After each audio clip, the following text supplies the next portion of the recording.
ஒரு ஊரில் ஒரு பெரியவர் இருந்தார்.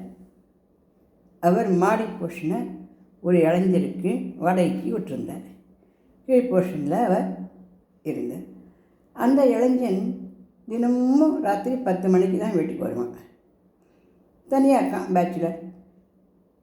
10 மணிக்கு வீட்டுக்கு வரச்சு என்ன பண்ணுவான், அவனோட ஷூவை டமான்னு கழட்டி போடுவான். அது அந்த கதவு மேலே இடித்து டங்குன்னு சத்தம் கேட்கும். கீழே படுத்து தூங்க ஆரம்பித்த பெரியவரோட காதில் அந்த சத்தம் கேட்ட டபக்குன்னு முழிச்சுட்டு. இது 1 நாள் இல்லை, 2 நாள் இல்லை, 3 நாள் இல்லை, இது இப்படியே நடந்துட்டு இருந்தது. ஒரு நாள் பெரியவருக்கு கோவம் வந்து, பின்ன இருக்காதா, இந்த பார்ப்ப, நீ இது மாதிரியா ஷூவை டம்மான்னு கழட்டக்கூடாது. கழட்டுறதுன்னா வாடகை வேண்டாம், ஒன்றும் வேண்டாம், பேசாமல் வீட்டை காலி பண்ணிட்டு போ அப்படின்னு சொல்லிட்டு. சரி அப்படின்னு சொல்லிட்டு.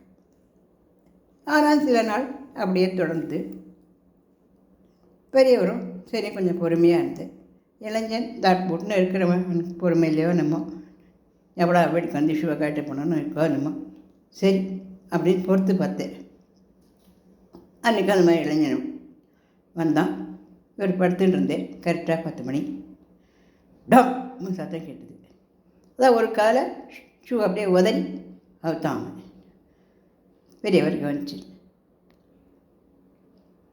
அப்போ தான் அவனுக்கு ஞாபகம் வந்தது, இந்த மாதிரி டொம்முன்னு சத்தம் போட்டு அவுத்தாக்க அப்புறம் வீட்டை காலி பண்ண சொல்லிட்டா என்ன பண்ணுறதுன்ட்டு மெதுவாக குனிஞ்சு உட்காந்து 2வது ஷூவை மெதுவாக அவுத்து சத்தமில்லாத வச்சுட்டு உள்ளே போயிட்டான்.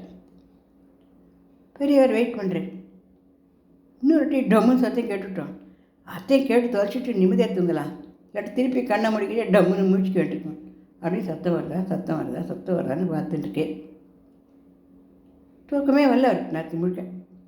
காற்றுல இருந்தது அந்த இளைஞனை பார்த்து, என்னப்பா நீ இன்னொரு ஷூவை கட்டவே இல்லையான்னு கேட்டேன். பெரியவரை மன்னிச்சுக்கோங்க, நீங்கள் சொன்னது ஒரு ஷூ கட்டுறது ஞாபகம் இல்லை, அடுத்த ஷூ கட்டுறது ஞாபகம் வந்தது, அதனால் முள்ள மெதுவாக கட்டி வச்சேன் அப்படின்னு நான். நம்மள பல பேரும் இந்த கஷ்டம் முடியுது, வேறு கஷ்டம் வந்துடுமோ, அது அப்படி ஆகிடுமோ, இப்படி வந்துடுமோ, அப்படி போயிடுமோ இப்படின்னு கவலையிலேயே போயிட்டுருக்கோமே வழிய, இந்த கவலைகளுக்கு நடுவில் நிறைய சந்தோஷங்கள் குட்டி குட்டியாக நமக்கு நிறையவே கிடச்சிட்டு இருக்குது. அதுங்களெல்லாம் கொஞ்சம் கூட நம்ம இன்ட்ரெஸ்ட் செலுத்தி நம்ம வாழவே மாட்டேங்கிறோம். யோசனை பண்ணி பார்க்கலாமா?